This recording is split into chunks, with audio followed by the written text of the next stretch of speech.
what kind of comes out of this whole experience? A successful cocktail party has the energy in the room very high. And somebody leaves your party saying, wow, that was like the best party. That was awesome. And it's so simple. I got a message from a woman who just read my book, and she hosted a party with name tags and icebreakers. And she said that night, she and her husband got multiple text messages from friends saying that it was the best party that they'd ever thrown. Why? Because they just added a little structure to it. So what's the feeling? It's that feeling that when you're done hosting, you say, that was awesome, and that was also easy. Like, I could do that again. Because I think we've all hosted parties where we're absolutely drained afterwards. And while it may have been a success, we never want to do it again. Hello, and welcome to another episode of All the Hacks, a show about upgrading your life, money, and travel. If you're new here, I'm your host, Chris Hutchins, and I'm a diehard optimizer who loves doing all the research to get the best experience in life without an expensive price tag. So to make this happen, I sit down with the best experts each week, and I learn all their strategies, tactics, and frameworks that shape their success. So, if you hear the phrase cocktail party, you might think like me, 1960s, dressed up couples sipping martinis on a Mad Men set, but that's not exactly what my guest Nick Gray means when he says that almost everyone should be hosting cocktail parties. Nick's the author of a new book called The 2-Hour Cocktail Party, How to Build Big Relationships with Small Gatherings, and he's on a mission to get people to have more parties, to make connections, build friendships, and live a richer life. Now, between kids and COVID, I haven't hosted many gatherings in a while, but when Nick told me he wrote his book for people like me and not for people who already host events all the time, I was really excited. So we're going to get tactical in this conversation. I want to hear why a cocktail party is a better way to get to know people than just having dinner, why Nick thinks name tags and icebreakers are non-negotiable for parties, and I want to get a complete run through of everything you need to do to make an event easy and effortless, from invites to food and drink, to getting to leave on time. But that's not all, because Nick also founded a company called Museum Hacks to lead these renegade tours of museums like the Met in New York and others around the country. It's been featured in all kinds of media, from the Wall Street Journal to the New York Times. And after a little research, I'm hoping I can take one of these tours soon. But in the meantime, I will make sure we also get all his museum hacks today too. And on top of that, Nick is an avid traveler and a fellow optimizer, so I'm certain we'll uncover some other hidden gems in this conversation. So let's get started.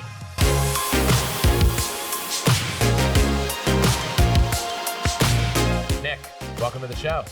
I'm happy to be here. We're going to get real tactical today. That's fantastic. So I'm going to jump right in and just ask, why cocktail parties?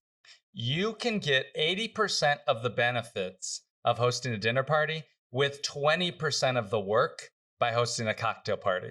Now, like, anybody can write a book to teach you how to host one dinner party, but the reality is that most people will never do it again. And dinner parties are too hard. They're too complicated. A lot of people give entrepreneurs this advice like, host a dinner party or host a mastermind. And I think that's actually terrible advice for most people. You get most of the benefits from hosting when you can actually make it a habit and something where you always have your next party on the calendar. To do that, I built the easiest possible framework and formula for hosting events. So I've looked at that formula, and I know you have all these things: name tags, icebreakers, firm stopping times. What's important? Why are they important? And how do you actually get people to kind of play along and agree to them? Well, one of the first things is that the best day to host an event might not be the one that you think. For example, I highly suggest that everybody hosts their parties on Monday, Tuesday, or Wednesday nights. Why those? We can go into that if you want. Basically, because they're non-competitive social nights. Most people don't have things going on. Second of all, is I always give a stop time to my parties. 2 hours. There's a start time, there's an end time. And there's hidden benefits in having a stop time, one of which is that it gets all your guests to show up on time, right? When you're a host, you know that beginning hour when nobody really shows up, it's slow. When you have a tight 2-hour thing, then folks show up on time, and you end the party when things are going well so that your friends, guests, your colleagues, they want to come back the next time that you host. And when you host regularly, is it always the same people, or do people feel left out, or how does that work? Great question. I usually mix it up. I'll do half repeat guests, half new guests.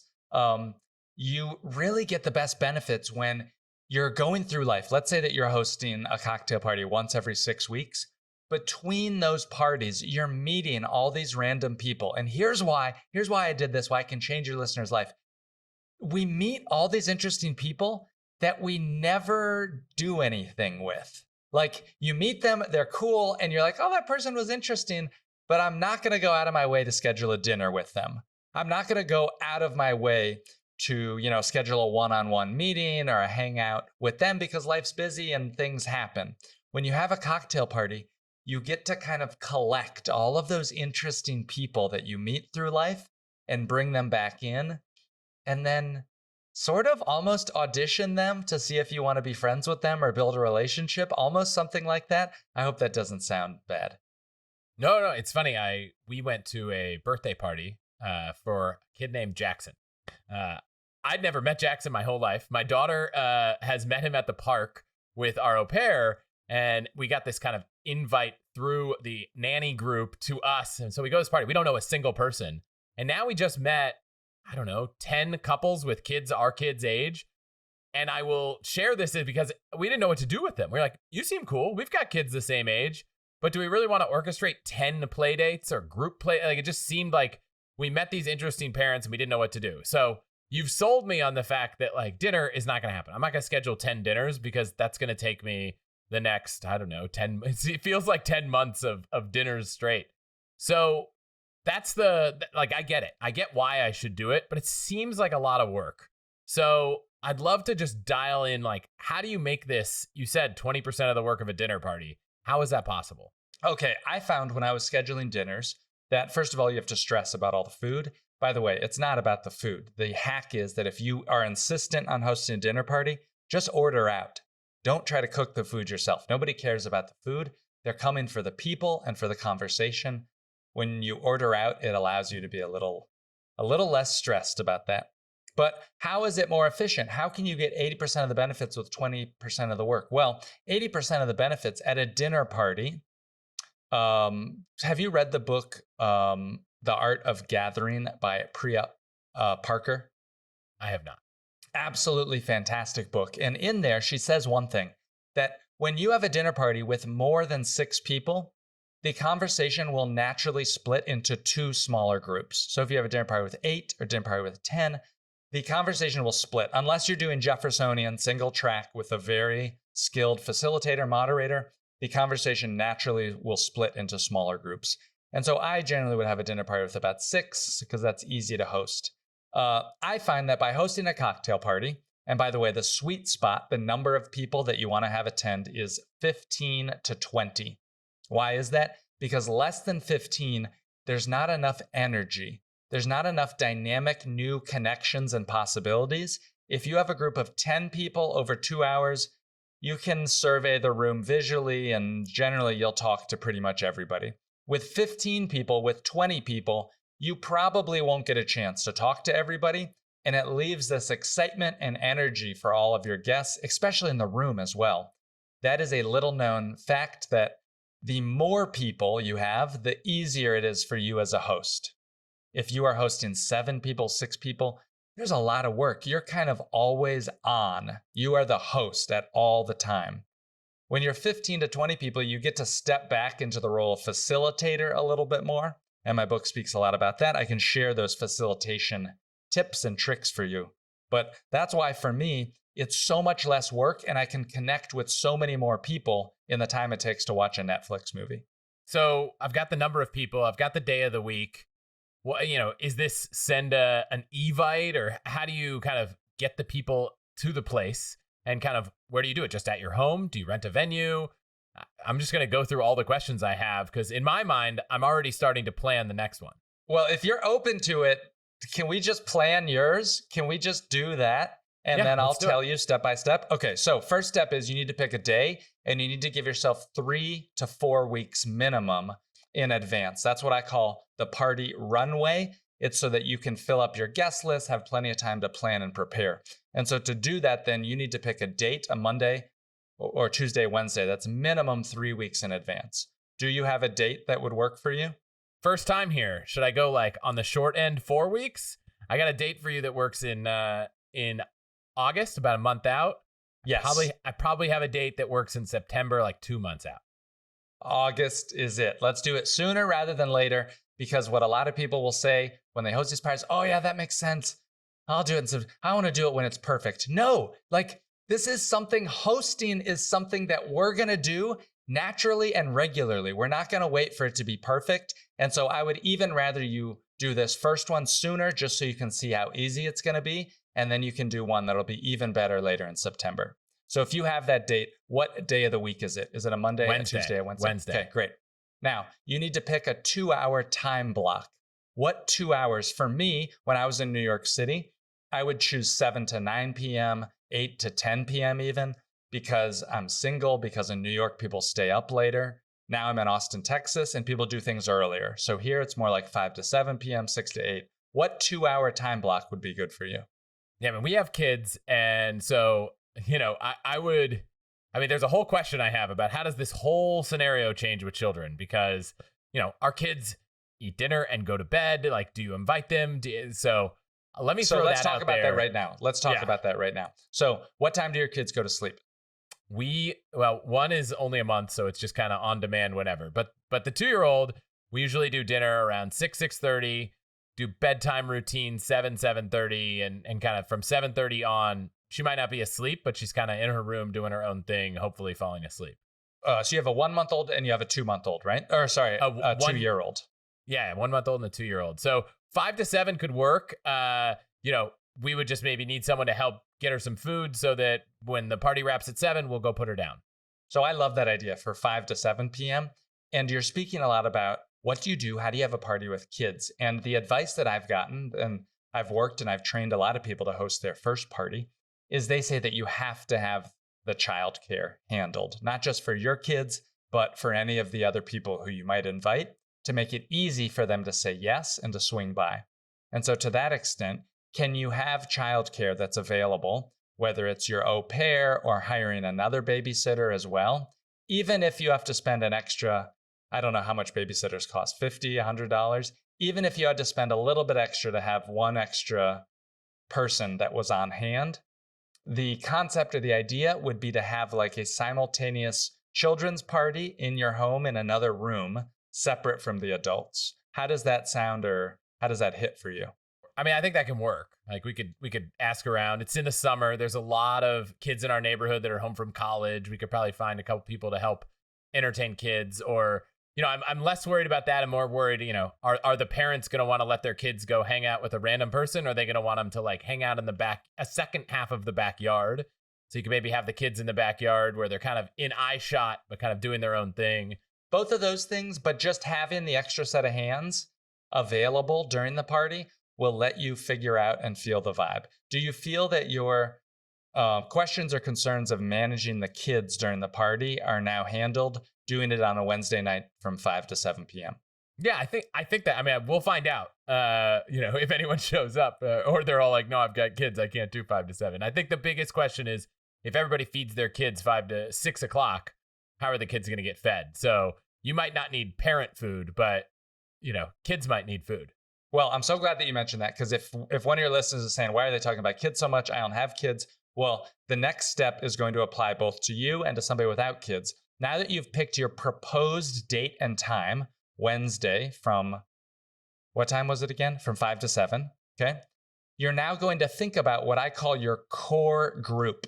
Your core group will be your closest friends, neighbors, or colleagues who you would invite to this party. And you need a minimum of 5 of them who would say yes. So to get to 5, you may need to invite 8 to 10 even. So can you think, or can you write down right now the names of, 5 to 10 of those people that you would invite first? That would be part of what's called your core group. Yes. I don't think I'd have to write it down because, I think when we've done our everything from baby showers to stuff like that. So I think I have that list prepared somewhere, but we don't have to go through it all right here. Good. Well, you know who that is and you know how to message them. Your next step is going to be to send them a text message, a DM, however you communicate most casually, saying, hey, my wife and I are thinking about hosting a casual cocktail party on Wednesday night from 6 to 8 p.m. or from 5 to 7 p.m. Would that work for you? And if we do it, would you come? By getting those 5 first people to say yes, that's what you're looking for, is 5 yeses. You've done a little bit of a survey to know that more or less this will work for them, and now your party is going to happen. You're not going to make an event page. You're not going to share it with anybody else until you get those 5 yeses. And so since you've set your date out about 4 weeks, you're going to give yourself the next 1, 2, 3 days to try to collect those 5 yeses. If you cannot get the 5 yeses because people are saying, no way we can do that, the kids are going to go down, I can't work that with our schedule, then you're going to modify based on your environmental situation. You'll say, you know what? It's actually impossible for us to do this during the weeknight because the kids, we're going to rejigger this. I know that Nick said on a Monday or Tuesday or Wednesday, let's actually try this on a Sunday afternoon. Okay? You can do that once you've done the first sample. But once you get those 5 yeses, now your party is happening and it's off to the races. Do you think that you would be able to get those 5 yeses? I think we can get 5 yeses. Though when you said Sunday afternoon, my gears went, oh man, Sunday afternoon feels like such a family-friendly time. After the nap, before dinner, you could do like 4 to 6. But for the sake of this conversation, I assume everything else will apply the same. Okay, good. So now you've gotten those 5 yeses. Your next immediate step is to create an RSVP page to collect the confirmations from people. What do we do by collecting the RSVPs? Have you used any of these like social platforms, Paperless Post, Evite, Eventbrite? Lots of times. Which one do you guys use, or what have you used recently? I think we did Paperless Post for a baby shower, but I'm very curious to know like what's your go-to? Because Paperless Post, you can get lost in like, oh, well, which design do I want? And they charge you. Somebody just told me that in order for you to download a CSV of the emails or something, they charge you, which is sneaky. I understand. But sometimes for my friends, they're like, I'm not signing up for a subscription service. The platform that I like the most that I recommend is a service called Mixily, Mixily. The youth love a service called Partiful, Partiful. I like Mixily, and that is what I use. I'm hosting a party tonight. It's the service that I use. There's no charge. There is no fees. They don't spam your guests. There's no ads. You don't need to download special software. We're looking for the easiest way for someone to simply RSVP to your party. And why do we do that? Because they make a social contract and they say, I'm going to show up. And a lot of the work that I'm going to give you advice is just going to be making sure that people will attend. And one of the ways we do that is by getting them to RSVP. Not just saying, yes, they'll come on text, but to further their commitment by RSVPing. So all those 5 who have said yes, you're now going to text them back. Perfect. Let me make an event page. I'll follow up in a day or 2. You make the event page. You send them the link and you say, will you please RSVP here just so we can get a head count? You will now have a landing page for your party that lists 5 or more people who are coming, showing social proof to everybody else you invite that people are actually going to come to this party. Have you ever been invited to an event and like you've clearly been spammed the invitation? It's like 93 invited and 2 attending. That's bad. And we're never going to do that because we're always going to ask people, can you come before you send the invitation? So you get your 5 yeses, you make the event page, you get them all to sign up on RSVP. Now you can invite a wider group that I call your great guests. These are your acquaintances. These are where you're going to fill up the rest of the guest list to get from 15 to 20 attendees, not including the kids. I'll take a pause to see what type of questions you have or thoughts or feedback. No, that makes sense. I assume a guest, if you're inviting, mostly couples, is each couple is 2 people. So it's you probably are, if you're having 15 to 20, you're having, 8 to 10 couples, if that's mostly the demographic. Yes, that makes sense. It's so funny because when I would host my dinner parties, I would finally curate the guest list. And I would try to invite all these entrepreneurs and other people. And they'd ask, oh, can I bring my girlfriend? Can I bring so-and-so? And I would say no, because I'm curating a specific group of people there. And that is blasphemy. If you tell somebody that they cannot bring their partner, unless it's a very strictly business event, if it's a social event, you're like, no, you can't bring your partner, it's very sketchy. So I now no longer suggest that people limit their guest list. And oftentimes for people hosting their first party, you just want warm bodies. You just want as many people to say yes. And so for your first party, I really need to encourage you, Chris, do not try to finely curate it. Do not try to invite VIPs to this. Simply invite people that you feel comfortable with to run through the pieces of this party formula that I'm going to share. Okay, so I've got this page set up. What do I put on it? So the important thing about the page is you have to set the expectations of what is going to happen at this party. And there's two unique things at one of my parties. Number one is there are name tags. And number two, there's icebreakers. I can talk about why those are important, but I can tell you that by listing them in the invitation, it will remove 95% of concerns that people that have. On the event that they're going to sign up to an RSVP, by the way, you're also going to list not only the start time, but the end time. Many people are like, how do I get people to leave my party? And by letting them know that there is an end time, by clearly listing that, then it helps people to know, and it also encourages them to show up on time, like we talked about. So letting them know that there will be name tags and icebreakers, I usually say something simple like, hey, I'm getting some friends together to have cocktails and a round of icebreakers. There will be name tags because I'm bad with names, LOL. This is super casual. You don't have to dress up. You don't have to bring anything. We'll have mixers, drinks, alcohol, and seltzer. And maybe you'll meet some new friends. That's the general gist of what the invitation page will say.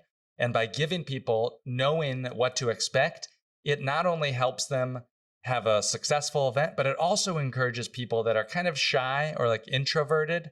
Many times we don't think about those types of people. You're a podcast host, so you're probably pretty outgoing. I probably sound pretty extroverted and outgoing, but a lot of my work in my book works to help people make their parties feel safe and comfortable for those that might not, or might be a little socially awkward even after COVID too. You didn't mention anything about food. Is that because there's no food at this party? There's no food. There's only the most basic snacks. If you had to think of a simple way to think about my parties, you would think about the NICK party formula, N-I-C-K. N stands for name tags. I stands for icebreakers. C stands for cocktails only, no food. And K stands for kick 'em out at the end. The party's only 2 hours. Now, why is there no food? I have a pretty hard rule that there's no food because in the event that you say, well, maybe we'll just do some past appetizers, it completely changes the level of stress that's involved. You can add food later on. And in fact, my book goes through and I can just tell you what to have now. You can have baby carrots, you can have salted nuts, you can have prepared kind of easy food like snacks, chips, dip. People love guacamole. Those things are simple that take minimal preparation. But the whole purpose of this is to show you how easy hosting an event can be and that it's not about the food, it's about the people. Name tags make sense. Kick them out makes sense, though. I do want to know what's the way to kick the people out. Like, let's say it's 5 to 7. It's 7's rolls around. I'm guessing most people there aren't like, oh, looking at the time. What do you say to people? So you as the host will make a last call about 15 minutes before the party's scheduled to end. You would turn down the music and make a little announcement. And so I'll say something like, all right, everybody, thank you so much for coming. It's 7:45. I said this party would go till 8. I know it's a school night, so I want to let you home. Grab a last drink, say hello to somebody new if you hadn't had a chance yet, and we'll start to wrap up in about 15 minutes. And then I'll turn the music back up. At the time the party is scheduled to end, I will turn all the lights up. I'll turn the music down. I'll thank everybody for coming. Maybe I'll do a group photo. I do something else that I hesitate to say because it'll make the party sound very weird, but at my parties, I do a little cheer. I've had people have very success with doing this, but it does feel like a kid's summer camp, but it adds a finality or sort of an end to it. And as silly and ridiculous as my formula sounds, I promise you that it really does work. I love it. Okay. I have a couple follow-ups. You said music.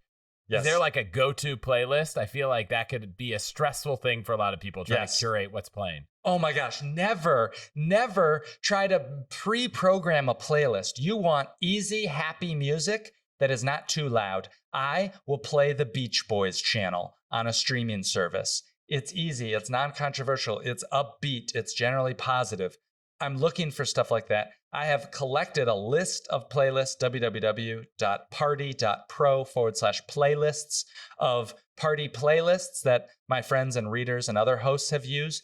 But generally, you just want something very easy that's background music that's upbeat and happy. Cocktails, you brushed over quickly. It can be a lot of work to make a mixed drink. Is this really just like only cocktails, or is this beer, wine, and if you want a cocktail, you can make it?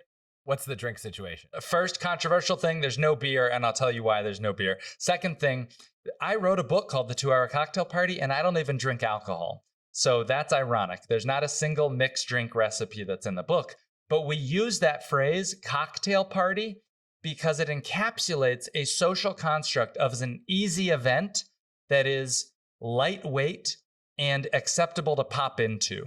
When I say the phrase cocktail party, what do you think of? What sort of comes to mind to you, Chris?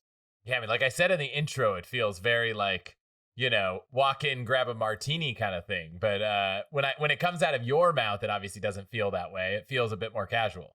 Well, the reality is what drinks are you going to have at your party? You're going to have a do-it-yourself, serve-yourself bar. And so that can be a couple bottles of alcohol. You can have vodka or tequila or whiskey or bourbon or whatever. You're going to have some basic mixers.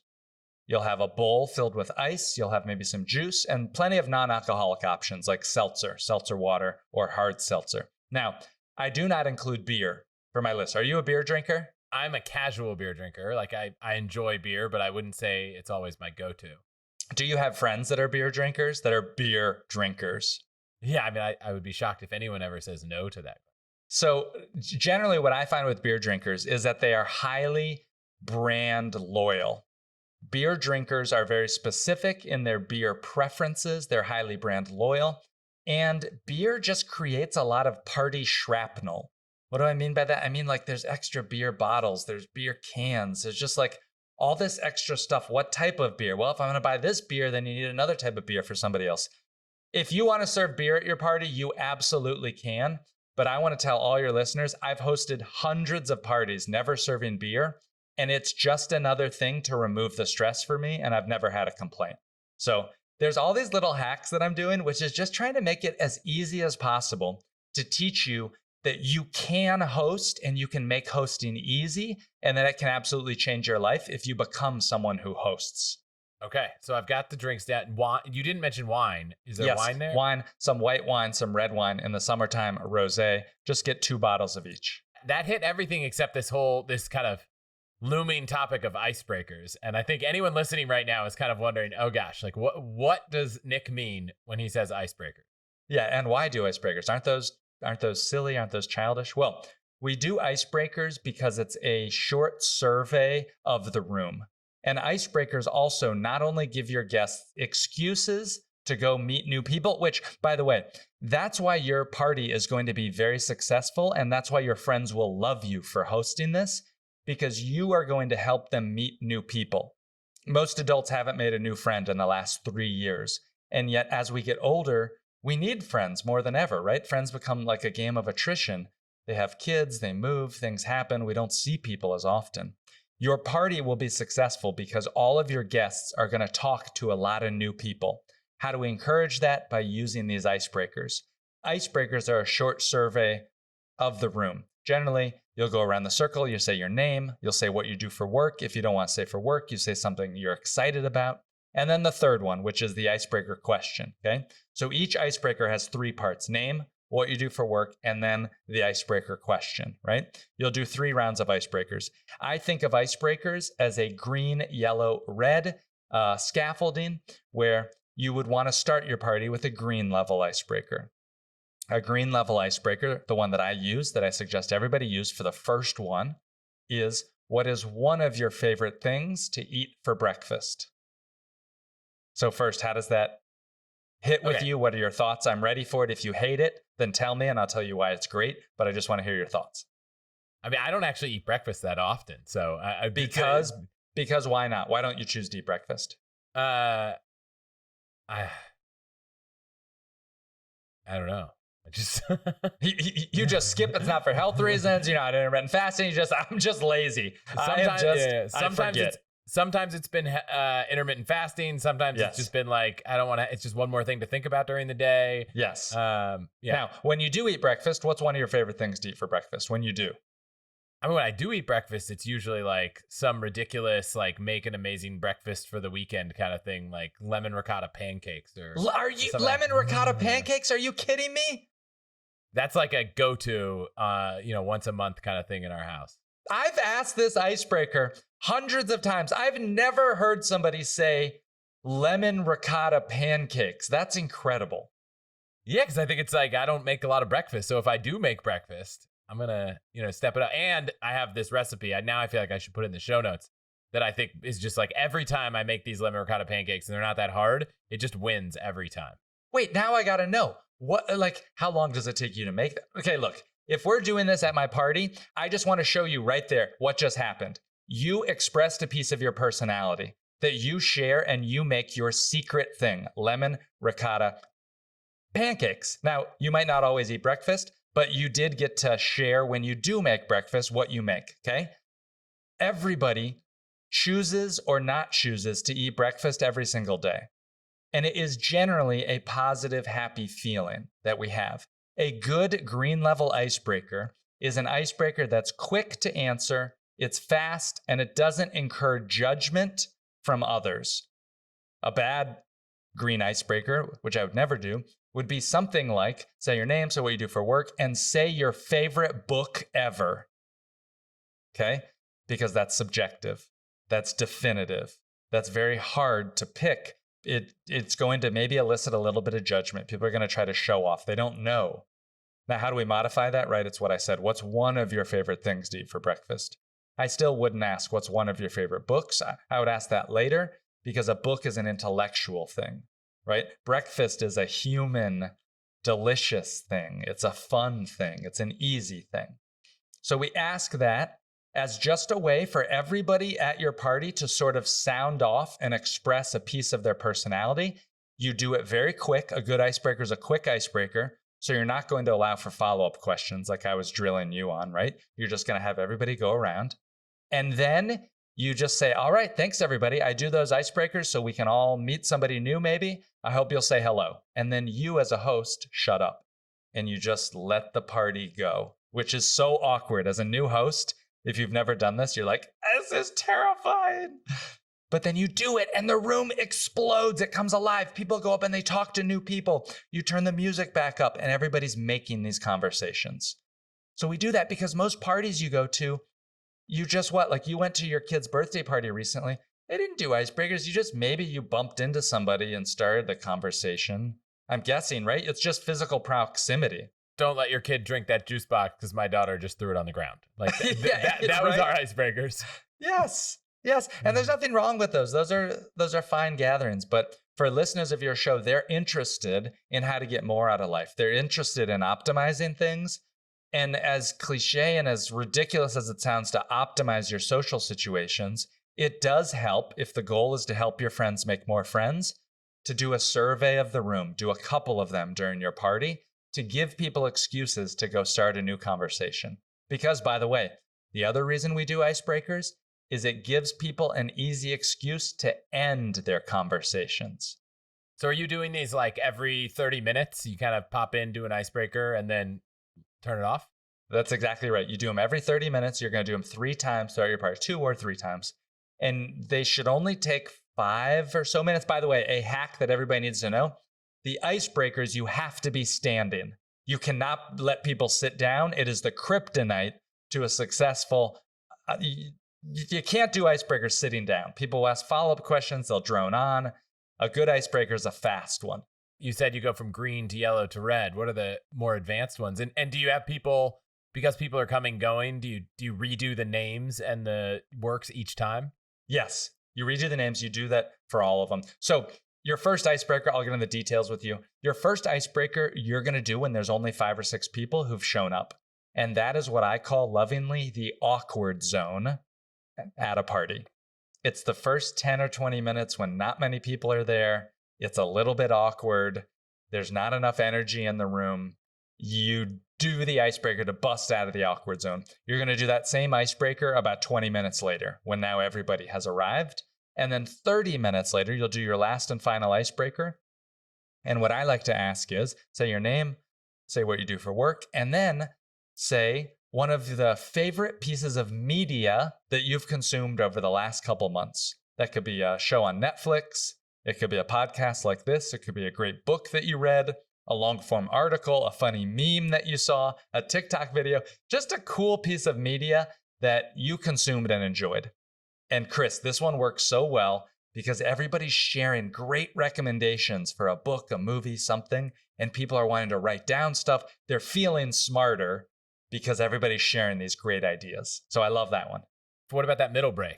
Any other tips for icebreakers beyond the 2 you shared? One more that you could do, and this is, you've probably seen this online, used for engagement bait, is what is one of your favorite purchases of the last year? It could be a service or an activity, or it could be a physical object that you've purchased. Maybe it's a new car, maybe it's a kitchen appliance.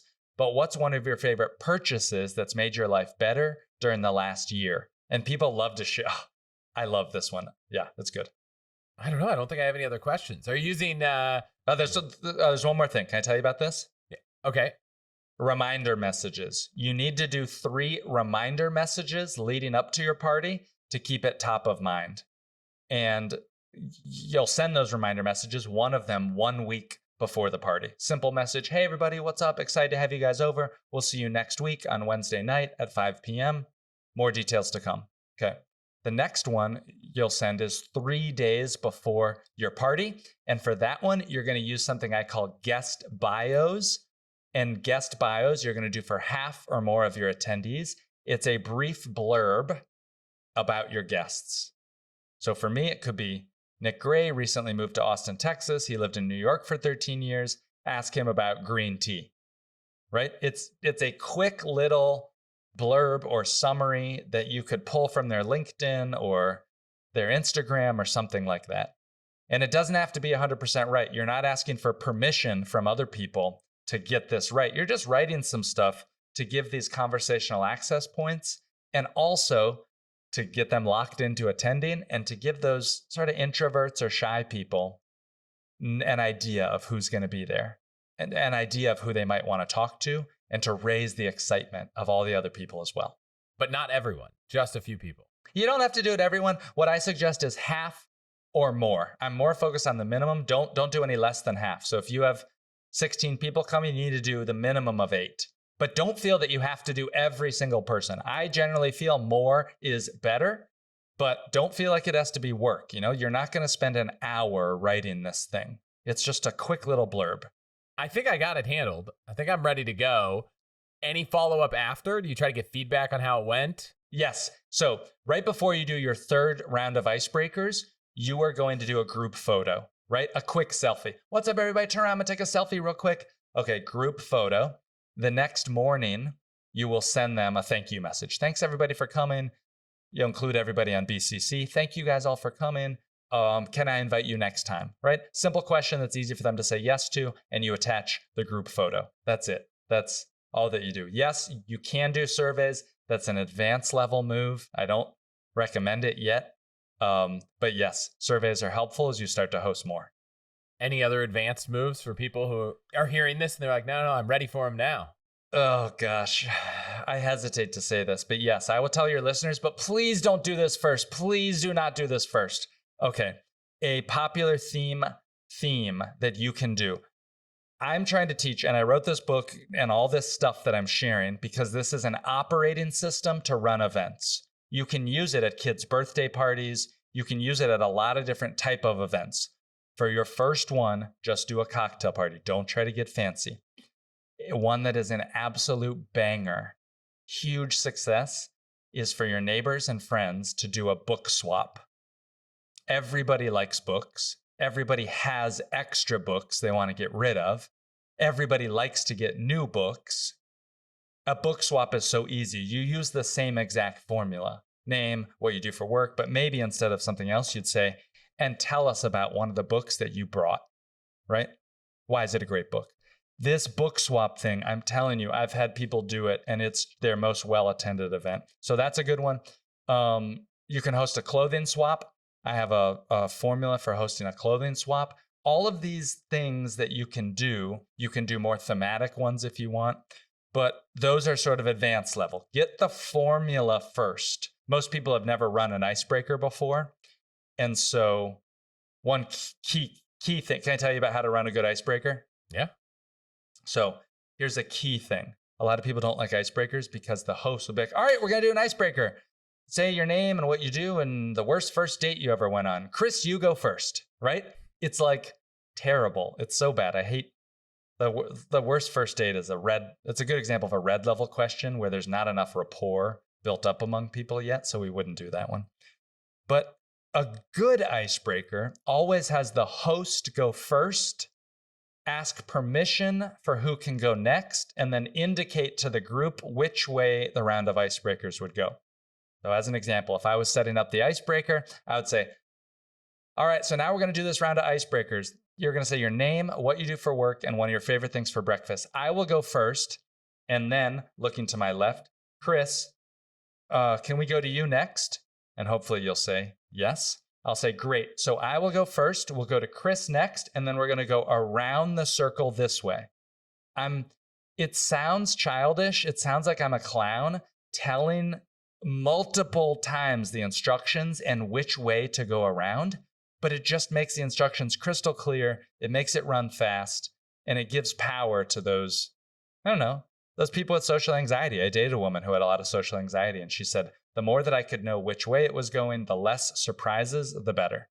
Unfortunately, you are coming to San Francisco soon, but not later. So you won't get to see me do this in action, but I will let you know how it goes. And, we'll maybe save some of those advanced tactics for later. One more. I'm going to give one last thing. When you do your round of icebreakers, I want your wife to stand next to you, and I want her to talk too much so that you can actually kind of cut her off. I like it. Why do you want to do that? Because then you can signal to everybody else that we're not going to use these icebreakers to drone on and talk too long. You can cut her off first. People will laugh a little bit. And I think that'll help. She can go first and cut me off. She could go first, but then she needs to facilitate it. And she needs to be the one who is the facilitator. So yes, absolutely. Yeah. There's nothing worse than doing icebreakers and one person talks forever. So I'm a big fan of finding a way to politely show people that this is not a time to give a presentation. Yes. And sometimes we have to do that. We have to lead a party with generous authority. And that means that what is best for the whole group is not always being ultra polite to one person. So with a successful cocktail party, what do you think, what do you hope people feel after it? And what kind of comes out of this whole experience? A successful cocktail party has the energy in the room very high. And somebody leaves your party saying, wow, that was like the best party. That was awesome. And it's so simple. I got a message from a woman who just read my book, and she hosted a party with name tags and icebreakers. And she said that night, she and her husband got multiple text messages from friends saying that it was the best party that they'd ever thrown. Why? Because they just added a little structure to it. So what's the feeling? It's that feeling that when you're done hosting, you say, that was awesome, and that was also easy. Like, I could do that again. Because I think we've all hosted parties where we're absolutely drained afterwards. And while it may have been a success, we never want to do it again. What's the energy that your guests have? It's that they met so many people. They had a really great time. You let them go early, right? They didn't feel like they had to, oh, I'm so sorry, we have to sleep. No, you're telling them they got to go. Get out of here. You're ending it while it's going great. It's just, so I can talk about this all day. I want to turn to talk about this business you started, Museum Hack. And my understanding is you started a little accidentally and you became a lover of museums, not intentionally, and you probably started on the other end of the spectrum. How did this all come about? Yeah, I hate most museums. I think they're really boring and they just don't have anything to do with me. I didn't grow up going to museums. I think they're stupid. However, I lived in New York City where they had the Metropolitan Museum of Art, and it's a big museum. Have you been to the Met? I haven't. Okay, it's enormous. It's the most popular museum in America. It's 2.3 million square feet. It takes up 11 acres of Central Park. It's enormous and it's overwhelming. And for many New Yorkers, it's just a tourist attraction. It's not a place they have a relationship with. This woman brought me there on a romantic date, and she showed me things, and she talked to me at my level, which I have like a third grade reading level. And so she just sort of talked to me like, wow, look at these Egyptian artifacts, sculpture, furniture, paintings. And so I started to go back to the museum because I was like, I think I moved to New York to hang out at places like this. And so I'd go to the museum and just explore. I'd look things up on Wikipedia. I'd watch YouTube videos. And I started to do these tours for my friends, just showing them around when they'd come visit. And they became like a famous thing because my tours were basically 10 cool things I found and 3 things I wanted to steal. Not like a narrative arc of art history, just cool stuff I found. And then it became very famous and celebrities started to come, and I hired some tour guides to lead the tours. And what was special was Museum Hack would hire Broadway actors and stand-up comedians to be the tour guides instead of the museum volunteers. And they would work for me, not for the museum. And so they would tell the juicy backstories about the art, about how much the art cost, about stories of the donors, things like that people wanted to hear. And so that was our whole thing, was attracting new audiences into these storied museums. And what did you learn about how to see a museum? Like, I'm obviously people can go take a Museum Hack tour, which is still running as a business, but I'm so fascinated as someone who I don't know if I could tell. If someone asked me the question, how do you do a museum? I don't feel like I would have the answer you would. And I feel like you have a better answer. Yeah, I'll tell your listeners exactly how to visit a museum. And they're in San Francisco. Have you been to the Legion of Honor? I have.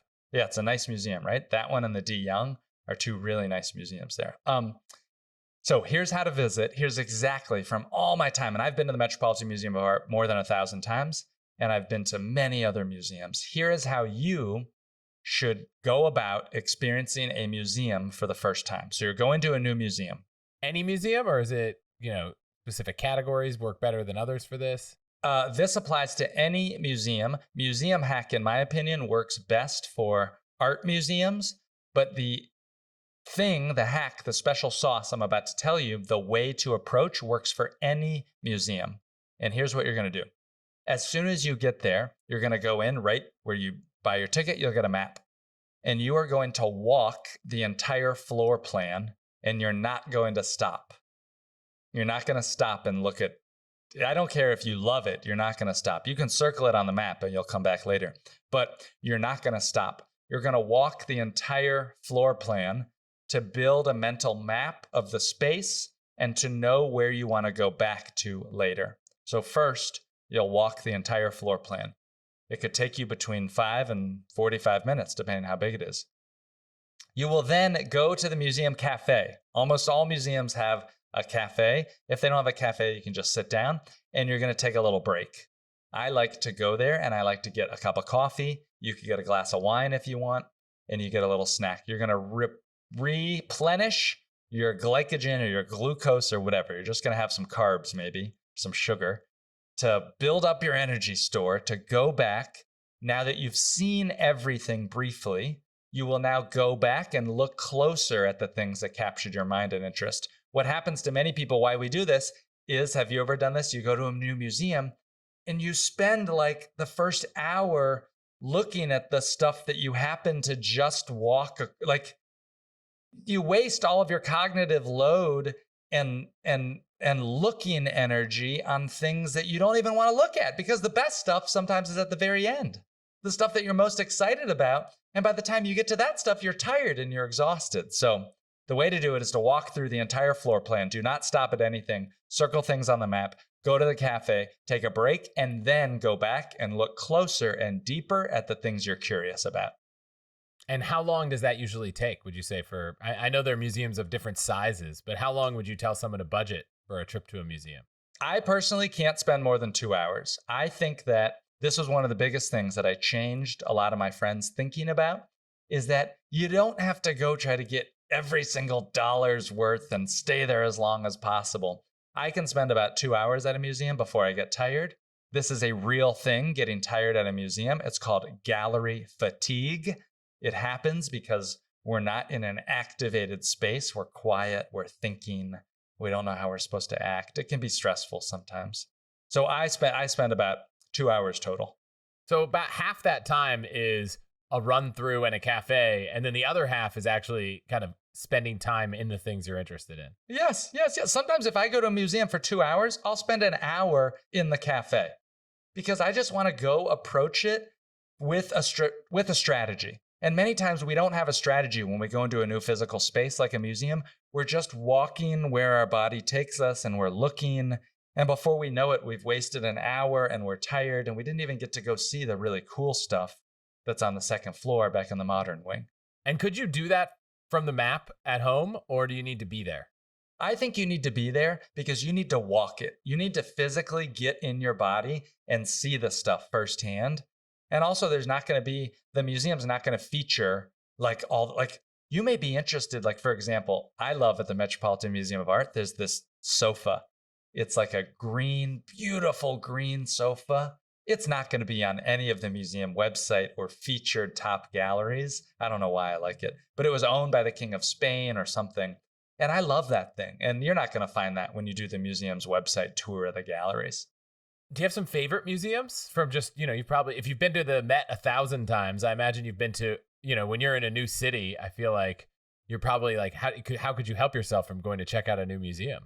Yeah, I love to go to new museums. So the Metropolitan Museum of Art is my favorite in the whole world, and it's what's called an encyclopedic museum.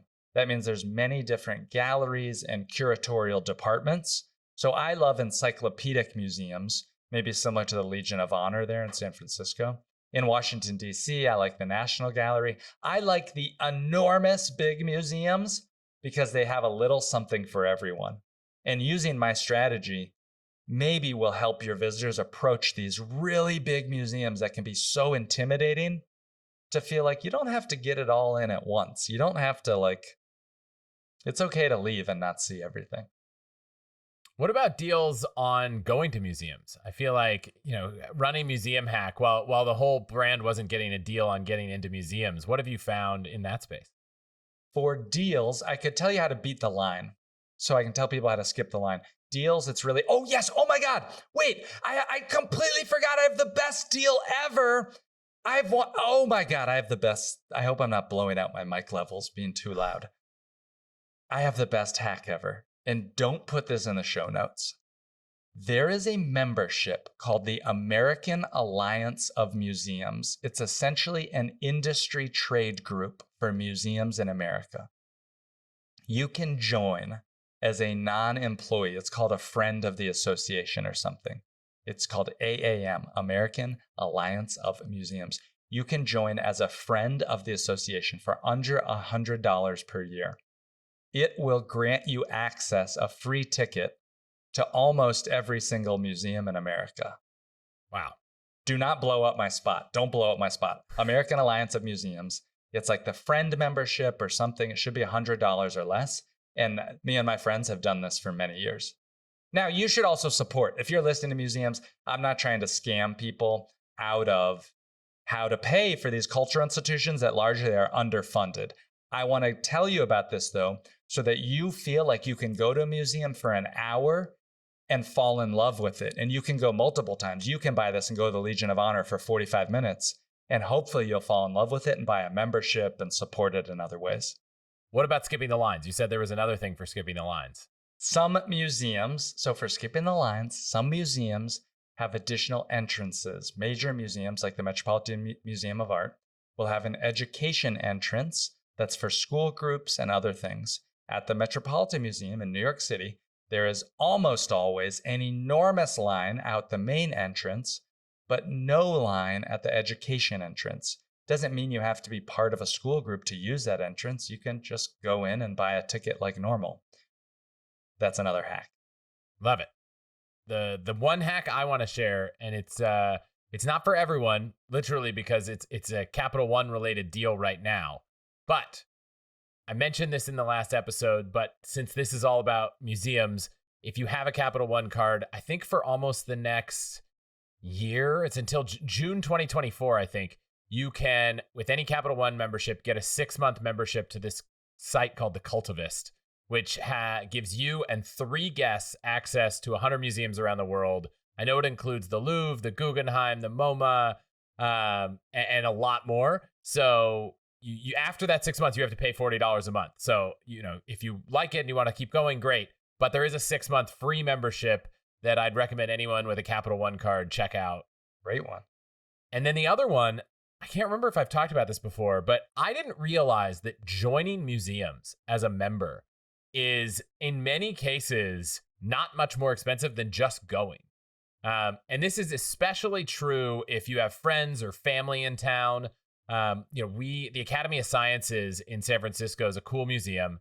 We had a bunch of people in town, and it was actually, 2 things. One, most museum memberships are all tax deductible donations. Yes. Most museum tickets are not. So, so if you ever see that thing where it's like buy your ticket, you can apply the cost of your ticket to your membership. Technically, the ticket price is not a deductible contribution, but the incremental cost is. So if you're going to join before you buy the tickets. But we looked into it, and after you factor in the deduction you get for making a contribution, it was cheaper for us to buy a 1-year membership to the Academy of Sciences, which allowed us a certain number of guests, than it was to actually just buy the tickets the day of. Yes. So in many cases, that's true, which has now resulted in us being members of the Oakland Zoo, the Academy of Sciences, a place called Curiosity on the peninsula, which is kind of like half kid science museum, half zoo. So I feel like we're collecting memberships because it turns out that factoring in the cost, it actually ends up being about the same cost as going sometimes once, sometimes twice, but almost never more than 2 times.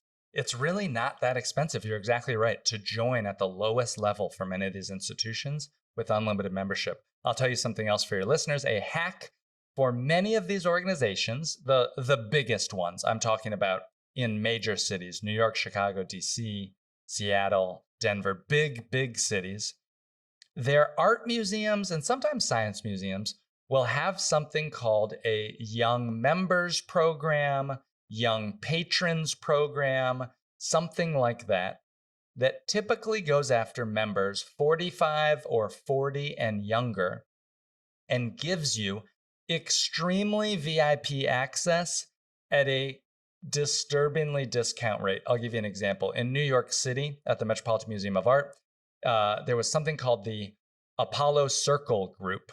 That was $1,000 a year. Now you might think, wow, that is expensive. It is expensive for some people.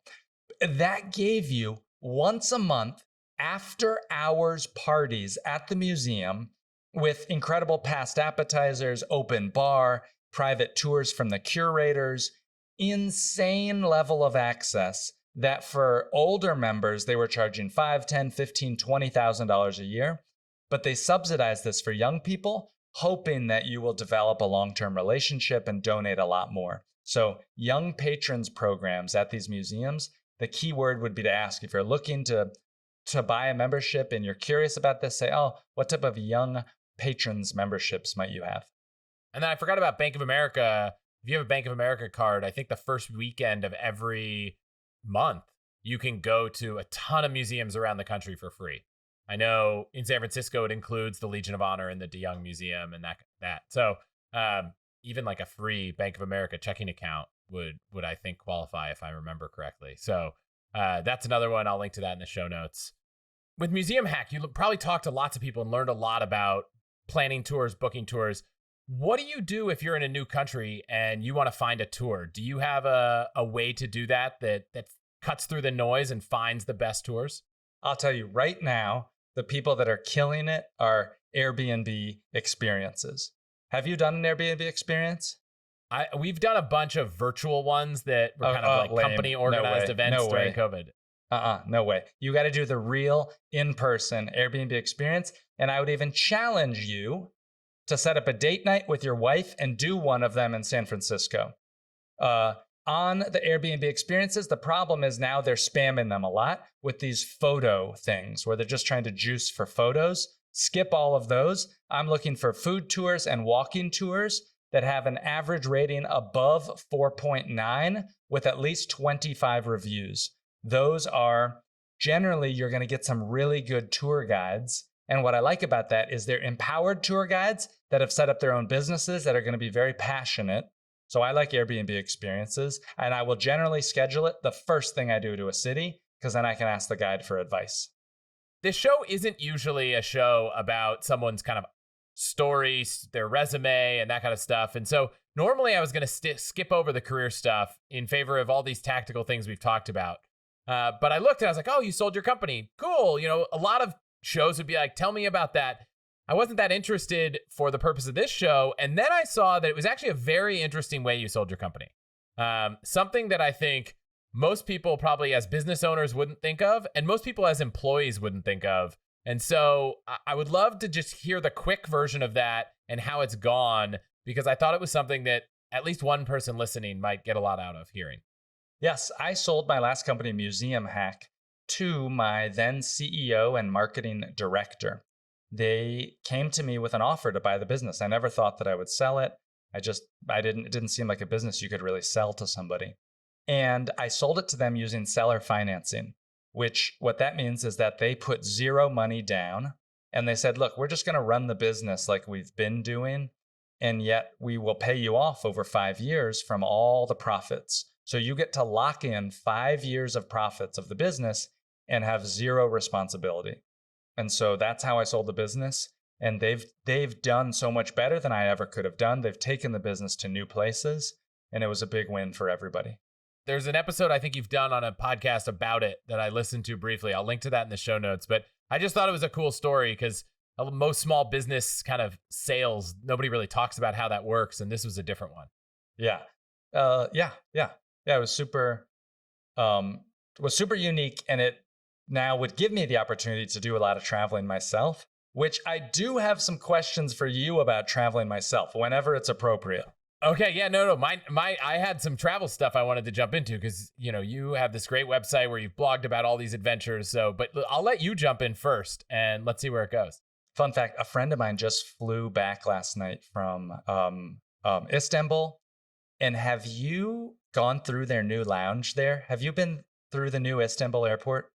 I'm going to assume no. I think it's been a long time. It is the biggest airport business lounge in the whole world. And it is absolutely incredible. And he and I were just sharing stories about that. Okay, here's my questions, okay? So I have a question for you. Is it ever cheaper to buy a round trip plane ticket? I love to book one-way plane tickets. I think it's the greatest luxury in the world. I don't set myself a determined date to come back. I kind of love to go to places and I'll go back when I'm bored.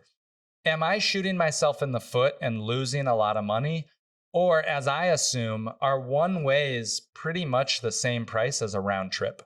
I would say domestic, for the most part, that is correct. Two one-ways is equal to a round trip. I was actually looking for flights to fly from San Francisco to Steamboat Springs, where my wife's family lives.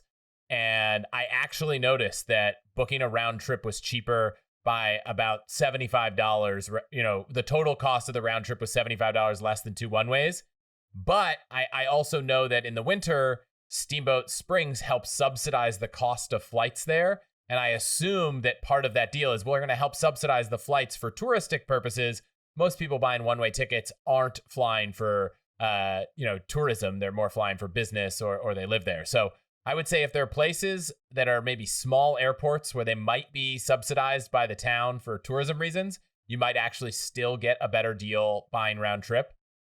When it comes to international, there are a lot of circumstances where one-way is much more expensive than a round trip, or at least two one-ways is more expensive than a round trip. Mm-hmm.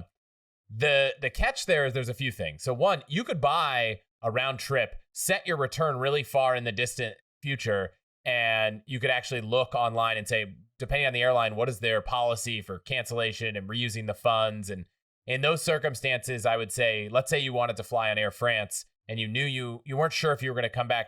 There might be a way, and got to read a lot of the terms. You could book a round trip and change the return later. Maybe book it on Delta instead of Air France. So if you got credit, it would be on Delta, which you might use more frequently living in the States than you would use an Air France credit.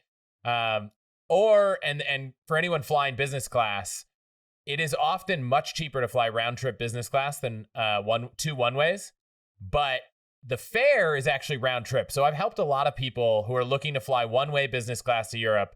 Maybe they want to go to another city and come back from there.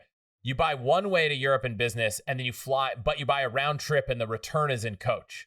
And so, I remember a circumstance where it was like the one-way ticket was $4,000, but the round trip with the outbound in business and the return in coach was like $2,300 or something. So it was significantly cheaper if you bought a round trip, but you didn't have to buy the return in business.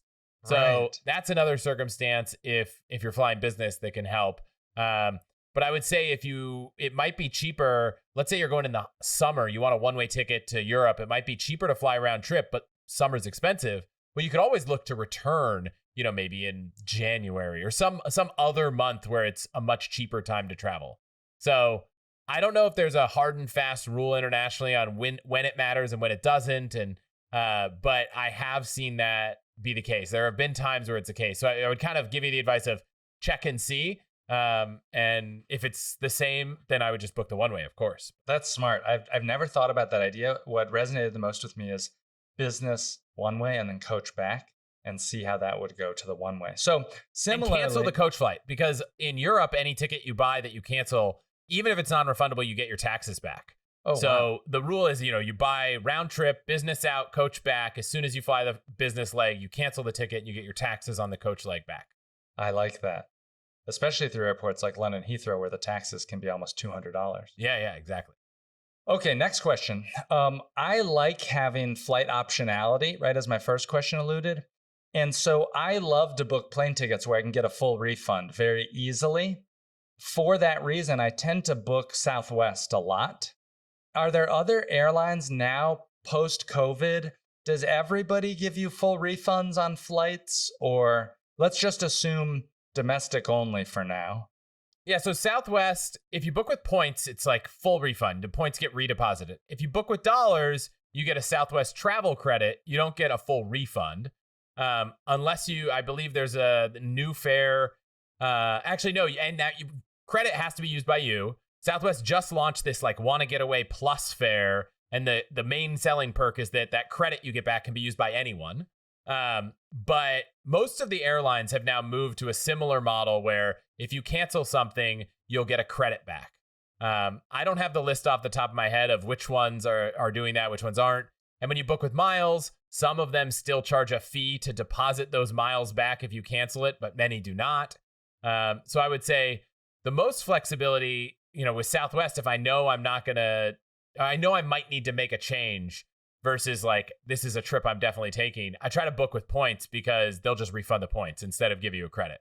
So that's the move. But yeah, I think miles give you a lot of flexibility because let's say I'm booking an international trip that's tons of miles for a family of 4. They might charge you even the $50 a person redeposit fee, but I'd rather pay $50 times 4 people, to get my miles back than have a $5,000 credit on, KLM or something, which is going to be really hard to use.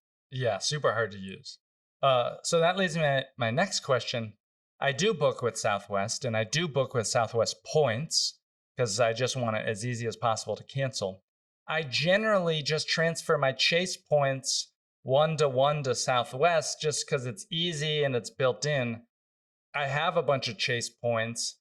Is that stupid? Am I being stupid by just doing those 1-to-1 to Southwest or what? You're traveling and you're getting to go on trips. So I wouldn't say any of these choices are stupid, right? Like I always say, if you can use your points to go on a free trip, you're doing something right. However, I will say that, the way Southwest Airlines works is that their points are effectively worth like a dollar value. It fluctuates a little bit, but it's roughly around, I think it's like 1.37 cents per point. So that's the bar. Like you'll never get more, you'll never get less. It's kind of hovers around there. If you use your Chase points and you have a Chase Sapphire Reserve card and you just book in the Chase portal, you can book any flight on any carrier probably except Southwest, because Southwest doesn't like to play with all these travel portals. But you can book any flight on any carrier, and your points will be worth 1.5 cents. So your points are going to go further on any other carrier booking in the Chase portal than they will on Southwest. Now, that doesn't mean it's going to be as easy to cancel if you do that. It might not be as convenient for you, but from a pure dollar value of the point, my stack rank is transfer to Southwest near the bottom because the value. You book in the portal, and then, I'll refer you to a few episodes when we wrap up where we kind of go in more detail. But when you take those points and you transfer them to almost any other airline, Air France, United, you can get 1 cent, but you can also sometimes, if you time it right, if you're booking last minute, if you're flying in international business class, I've gotten 5 cents, I've gotten 7 cents. So I would say you're getting free trips, and I want you to take vacations. That's it makes me happy. But your points could probably be earning you more value than they are by transferring to Southwest. Speaking of international travel, what is your jet lag strategy? So I typically try to get on the time zone 24 hours in advance. I try to, you get on this plane and you're using your miles. You say you're flying in business and you're like, oh, they're going to give me this amazing meal and these free bottles of wine. And I'm like, but it's about 10:30 p.m. in Tokyo, so I'm going to bed. I'm not drinking. I'm not, I'm trying to hydrate so that I can get a good night's rest. Land. I try to power through as long as I can till the end of the day and go to sleep. And I'd say 70% of the time it works. Every now and then, I remember one afternoon, my wife and I were in Budapest, and we were like, let's just take a nap at 2 p.m. Just a quick one. And then, you wake up at 4 a.m. and you're like, oh, we're really screwed here. Oh, God. But for most part, I try to get on the time zone a day in advance and not worry about the plane ride and the experience as much as trying to get on the right time zone. Yeah. I have not yet done a trip like that, changing more than a time zone or two with children. And so if anyone listening has tips there, I would absolutely love you to send me an email, because we're talking about taking a trip where we'd go more than 4 or 5 time zones with 2 kids. And I have no idea what that will be like. I have used an app that is called Time Shifter. Have you heard of this app? No. Time Shifter is a fascinating app. You can use it the first time for free, and then after that, I think it's $9 a trip. And they use the same science that NASA uses when they send astronauts up to the International Space Station by doing exactly what you said, but just a little more strategically, of trying to get you on the new time zone starting about 2 days in advance. What does that look like? Each day, they'll have you wake up an hour sooner. Each day, they'll throttle back the last time you're allowed to have caffeine. They're going to do certain things to modulate your behaviors in the 2 days leading up to your trip. And then on the flight itself, sometimes, like you said, they feed you all this. They try to get you drunk. They try to get you to go to sleep. But sometimes that's not what they're doing in the time zone you're flying to. And they'll tell you advice like, open up your window shade, turn your phone brightness to 100%. Get light in your eyes. You need to get your body synced during the flight itself. I think that's an interesting app. I'll have to check it out. My next question is away from travel. You mentioned a couple times during this interview that you have an au pair. Do you feel comfortable talking about the decision process that went into, as a family, making that jump? I didn't grow up with people who had au pairs. I now know friends who have them. But for some, it could feel very inaccessible. And I was just curious how you came to that family choice. So I did grow up. My parents, we had 4 au pairs from Norway when I was a kid. So, we grew up in DC suburbs. And I think, DC is a very international place. It seemed so normal at the time. I can't actually say whether my friends had au pairs, but I thought it was so cool. I brought my au pair to show and tell in school one year. That's incredible. And then my wife, Amy, and I, we travel differently, I guess. So we took an 8-month trip backpacking, and we couch surfed the whole time. And before we left, we wanted to build up credibility on couch surfing, the app. And so we hosted probably 50 people over the course of 6 months in our house. And so for us, the idea of having someone from another country around us or staying in someone else's home we don't know when we're traveling was just like something we've done, I don't know, hundreds of times. And so I love it. I think there's nothing more interesting than meeting people from different walks of life, different parts of the world, hearing their stories, having meals with them, cooking meals for them. I remember trying to find all the ingredients I needed to make eggplant parmesan in rural Tanzania, in this house where all we had was like a pot and, a little, propane stove. And I remember I was so proud because I'd managed to find this international grocery store in Dar es Salaam, and I found eggplant, I found mozzarella cheese and sauce and spaghetti. I made this whole meal and I served it. And the father of the house we were staying with was like, I'm so excited for dinner. And I was like, we just ate dinner. He's like, oh, no, that wasn't dinner. There was no meat. And I was like, no, that was dinner. We had eggplant parmesan, we had spaghetti, we had some garlic bread. It was kind of garlic bread. And he was like, but there's no meat, so it couldn't have been dinner. And I was like totally defeated. But that experience was like just cooking that meal. Yeah. I might link a photo in the show notes because it's kind of, it's like, it was not a normal kitchen to cook this meal in. I should have gone with chicken parmesan, to be honest. But, that kind of stuff I love. My wife loves. Like, we want our children to have experiences like that.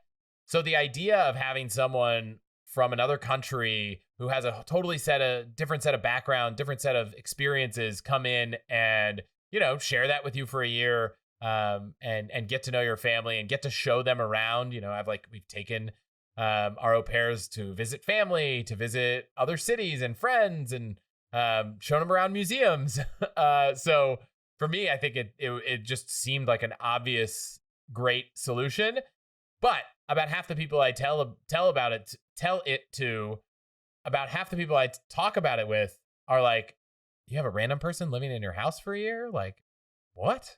For us, that just seems like it's just totally reasonable and interesting. And whatever trade-off you lose, the space you lose for the room in your house, the experience, I've just found, we've only had 2 au pairs so far, but to be totally worth it. And we're already on track for another one next. So 2 experiences will lead to a third, and we'll see what happens next. My guess is you can't imagine your life not having it. And that's what I've heard from others. Yeah, I mean, I think that when kids are in school all the time and, maybe they're going to camp in the summer, like I could see a world where it's less beneficial to have full-time childcare when, there's kids are out more. But right now when their kids, they're not out more, like I feel like it would be impossible for me and Amy to both work and not have childcare. And, the au pair experience for us is much more exciting than, a nanny or daycare. But, they're like, I don't knock anyone for making any of those choices. It's just something that we love. Sure. Children notwithstanding, point redemption regardless. If you could, today's Tuesday, if I could say to you, hey, look, there's no work on Friday. You and your wife can hop on, just go to San Francisco Airport, take any flight anywhere in the world Thursday evening for a long, long weekend. Where would you like to go to? Just the 2 of us, or just the 2 of us? Let's assume for the moment that it's just the 2 of you. Am I also assuming that for some reason there's a flight, a nonstop flight anywhere in the world? That's a fantastic advanced level question. Let's assume no. We're going to play it on hard level, not like magical level. Let's be realistic. That's a great question. The reason I ask is I've always wanted to go to the Canary Islands, and they seem quite difficult to get to from the West Coast. I think, and how long are we going for?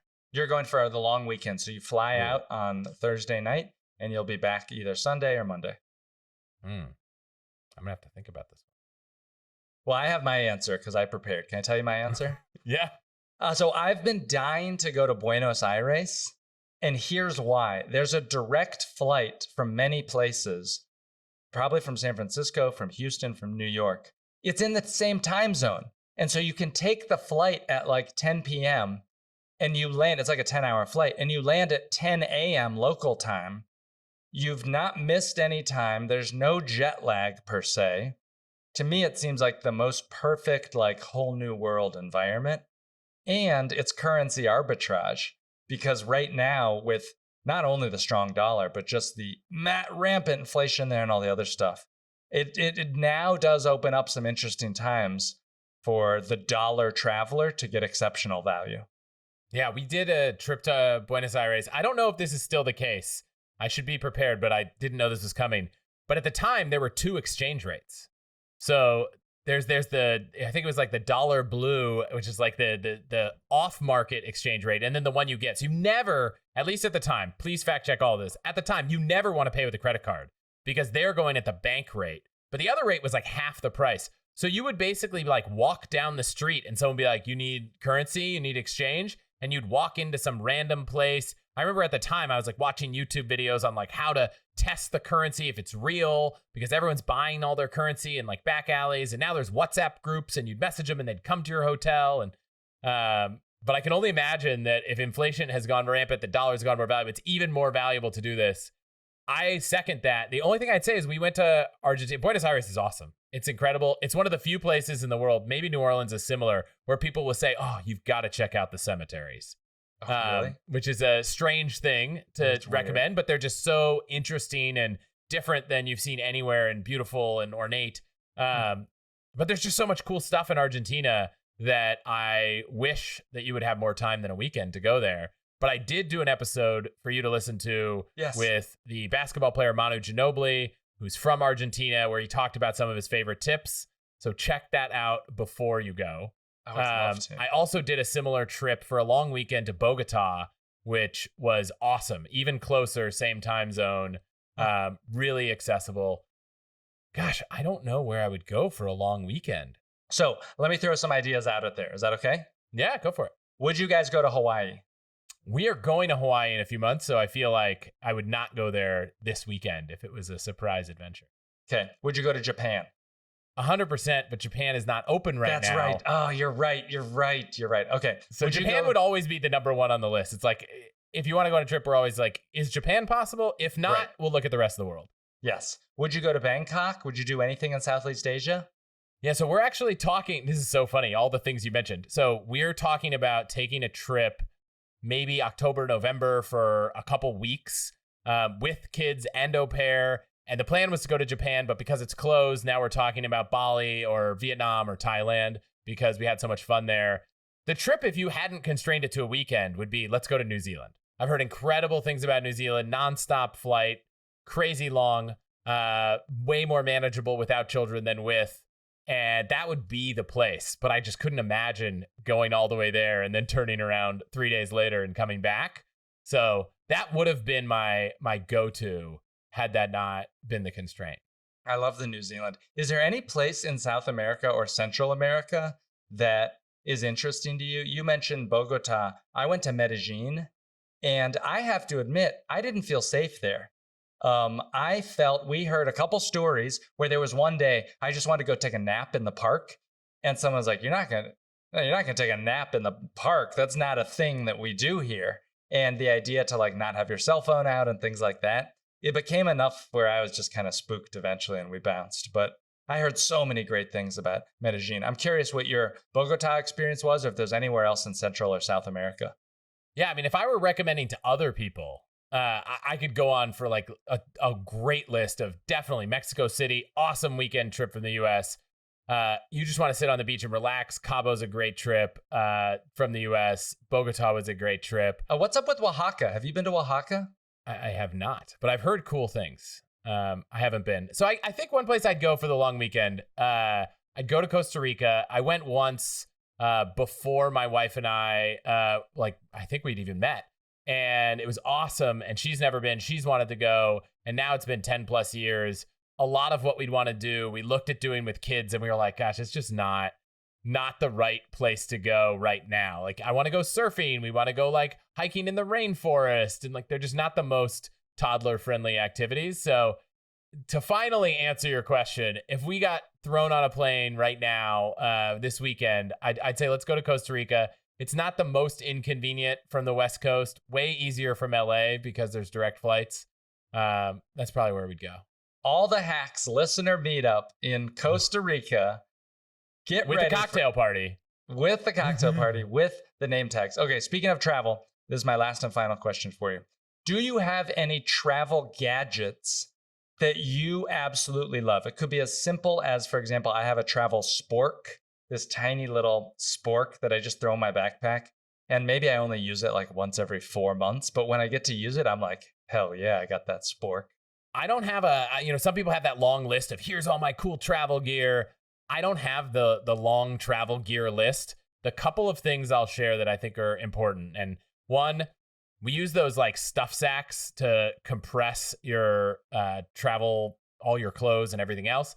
Those were a huge win. When my wife and I traveled for 8 months, we were backpacking. So it was one carry-on 30-liter backpack each. So space efficiency was important. The other one is I have this really small, like 3-outlet extension cord. It's not even, I wouldn't even call it extension cord, but I also wouldn't call it a surge protector because it doesn't actually have any surge protection. But it's basically like, instead of bringing, we all have like, okay, I got my iPhone charger. Maybe I've got my, this charger, that charger. You got all these things to charge. Instead of bringing 4 ways to plug them into an outlet in Europe or an outlet in Japan, I just bring like a little tiny portable travel power strip and one power converter. Because usually if you're at a hotel, they'll have one, or you can buy one at any, street side thing for $1 or $2. And then I have the power strip so I can plug everything in. That's probably like the one unique thing I bring. Everything else, it's just kind of like, okay, I bring my passport, I bring a backpack. I don't have a crazy laundry list of cool gadgets anymore. That's a great one, because I often find that I need 3 plugs and there's only 2, or it's really hard, exactly like you said, with the power adapter. So I like the micro mini non-surge surge protector. That's a good one. On travel, for you, there's 2 places you wrote about in your blog that I'd love you to kind of recommend or not. And it's Kyrgyzstan and the Azores. Is it Azores? I don't know. I think locals pronounce it Azores, which is just very... So Kyrgyzstan, I went to Kyrgyzstan. I flew to Kyrgyzstan on business using United points from Istanbul. And that's where I got to experience the lounge in Istanbul, and it was amazing. Kyrgyzstan was fantastic. It did seem like the edge of the world. It felt like no man's land. Kyrgyzstan was good. Uzbekistan, I'm going to give a hard pass to. I found Uzbekistan to be very boring and very quiet. And maybe if you're a history nerd and you really geek out about the Silk Road and things like that. But for me, Uzbekistan was a pass.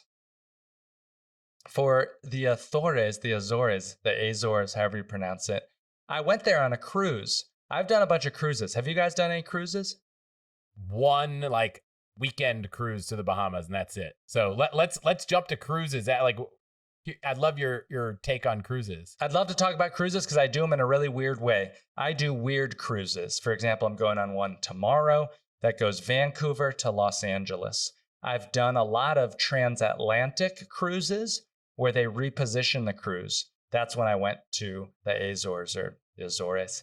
The longest cruise I ever went on was from Vancouver to Tokyo.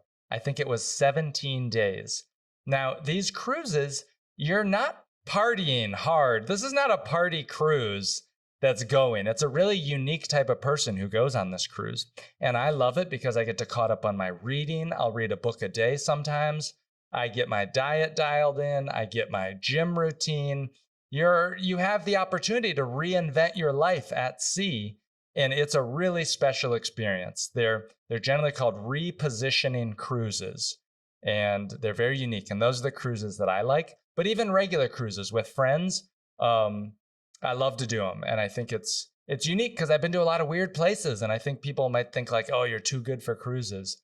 But environmental concerns aside, I do think that they are a neat opportunity for you to imagine how your life could be when there's no constraints. It's neat. It's cool. I think I got to give it another try. And I think cruises are more kid-friendly than many other types of travel. So they are so kid-friendly. They're incredible. People rave about Disney cruises. I want to try the new Virgin cruises that are really, really tailored to millennials and Gen X and things like that. All right. I got a couple quick questions for you. You run a friends newsletter, and I think I've seen you write that everyone should. You talk about it. I think everyone should have a friend's newsletter. When you were growing up, did your parents send like an annual Christmas card or holiday card with family updates? My grandparents always did. Your grandparents always did. All right. And what would be in that card? It was just, here's everything we and all of our kids and grandkids' families did this year. Yes, yes. My friend's newsletter came out of that tradition. My parents were in the military. And so that idea of giving this annual status update before social media, where we do daily status updates, that annual status update was something I wanted to do on a quarterly basis for my friends. But I tried to add value. So it wasn't just about me. I'd include a nice Netflix show I'd seen, a great movie, or a book. I'm making recommendations for my friends about cool stuff. And I started it just every quarter, sending to my friends, throwing them on BCC, adding a little note, hey, if you don't want to get this, just write me back. We'll still be friends. I won't be offended. And it has been so powerful and helpful to me. I'd encourage everybody to think about starting a friend's newsletter. In many ways, the origin of the All the Hacks newsletter was that many, many years ago. How?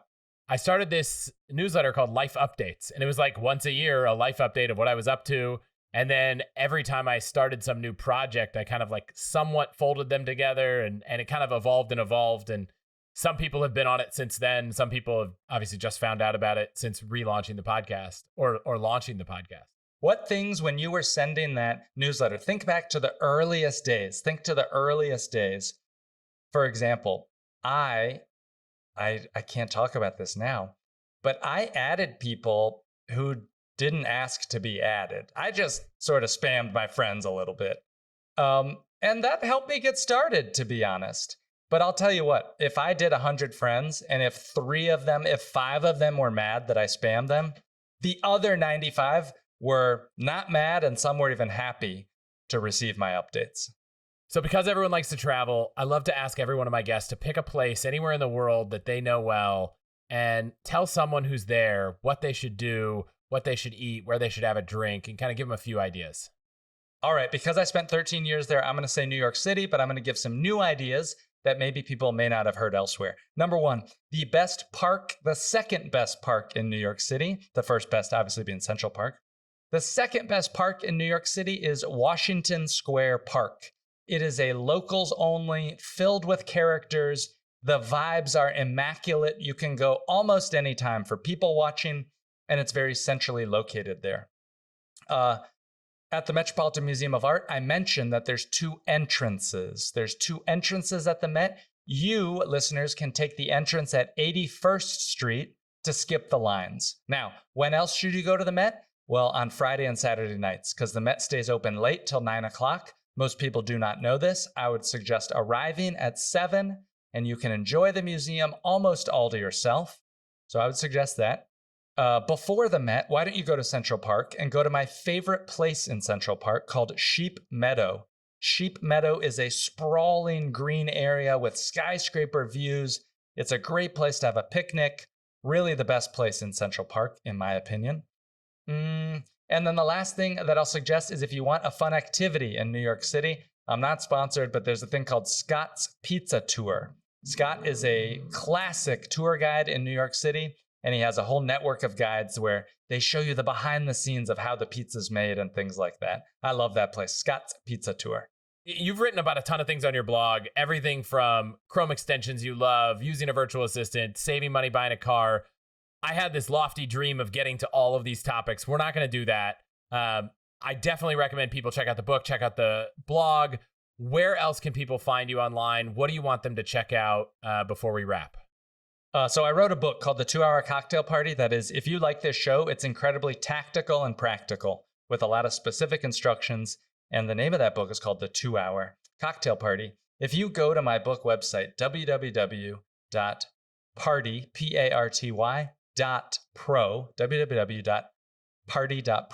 you can get a free 2-page party checklist that includes an executive summary of my book with all that you need to know. And you can download that there. It's like a PDF file.